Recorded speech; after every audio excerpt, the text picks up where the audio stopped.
तर संत तुकाराम महाराजांच्या पालखी सोहळ्यासाठी पोलिसांचा मोठा बंदोबस्त तैनात करण्यात आलाय। पालखी प्रस्थान सोहळ्यासाठी पिंपरी चिंचवड पोलिसांचा मोठा बंदोबस्त जो आहे तो ठेवण्यात आलेला आहे।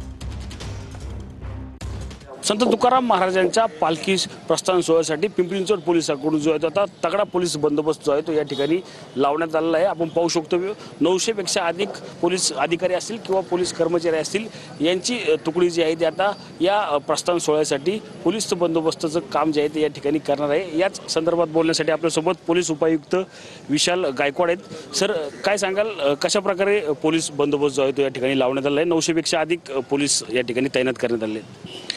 जगद्गुरु संत श्री तुकाराम महाराज पालखी प्रस्थान सोहळा हा उद्या 18 जून रोजी पवित्र असे देवभूमीतून होणार आहे। यासाठी भाविकांच्या आणि वारकऱ्यांच्या सुरक्षिततेसाठी पिंपरी चिंचवड पोलीस सज्ज आहेत। काय आव्हान जे आहे ते तुम्ही दिंडी प्रमुखांना करणार आहात? यामध्ये दिंडी प्रमुखांना आवाहन पोलिसांतर्फे हेच करण्यात येणार आहे की नवीन जे विश्वस्त मंडळ 6 विश्वस्त आणि 1 अध्यक्ष यांच्याशी झालेली चर्चा आहे, त्या चर्चेतून समन्वयातून त्यांच्याकडून आलेल्या सूचनांनुसार ज्या दिंड्या आज जाणार त्यांनीच फक्त आज जायचं आहे आणि त्यासाठी त्यांना VIP प्रवेशिका आज जायचा पास हा देण्यात आलेला आहे। Cameraman Sushant Sameer, Ranjit Jadhav, TV9 Marathi, Dehu, Pune.